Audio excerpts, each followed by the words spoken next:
नमस्कार मित्रांनो big boss Marathi season 5 आपण आजच्या प्रोमोमध्ये बघितलं असेल की अरबाजला त्याला कॅप्टन्सी सोडावे लागेल असं काहीतरी एक बिग बॉसने एक पॉवर सेक्शन जो त्यांनी पॉवर कार्डवाला तो सेक्शन त्यांनी निर्माण केला होता।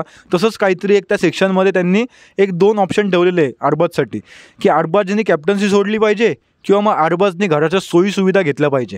आता ते ह्याच्यासाठी आहे कारण की तो बिग बॉस करन्सीवाला तो टास्क होता, त्याच्यामध्ये कोणीच कोणाला करन्सी काही दिलेली नाही आहे किंवा कोणाला काही भेटलेली नाही आहे। तर त्याच्या विरोधात आता अरबाजला हा एक टास्क आणलेला आहे। आता अरबाजला ठरवायचं आहे की कॅप्टन्सी महत्त्वाची का घराच्या सोयीसुविधा महत्त्वाच्या आहे। आता ह्याच्यावरून तर असं वाटतं की अरबाज असं म्हणतो आहे की मी फेअर खेळणार आहे, मी असं खेळणार आहे आणि या आठवड्यापासून त्यांनी असं वाटतं की तो जरा फेअर खेळण्याच्या नादामध्ये आहे।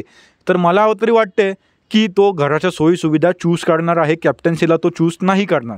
कारण की त्याला तर वाटेल की तो काही घराच्या बाहेर काही लवकर काही जाणार नाही, कारण की त्याच्या आधी तर बऱ्याचशांचा नंबर आहे, म्हणजे वैभव असू दे, जान्हवी असू दे किंवा मग इरिना असू दे, म्हणजे त्यांच्या टीमचा एक ग्राह्य धरलं जायचं। तर तसं झालं।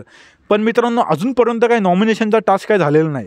आता तो नॉमिनेशनचा टास्क कधी होणार का ह्याच्याला धरूनच नॉमिनेशनचा टास्क असणार आहे, त्याच्यासाठी आपल्याला आजचा भाग आपल्याला बघावा लागेल। तर धन्यवाद। जय हिंद, जय महाराष्ट्र।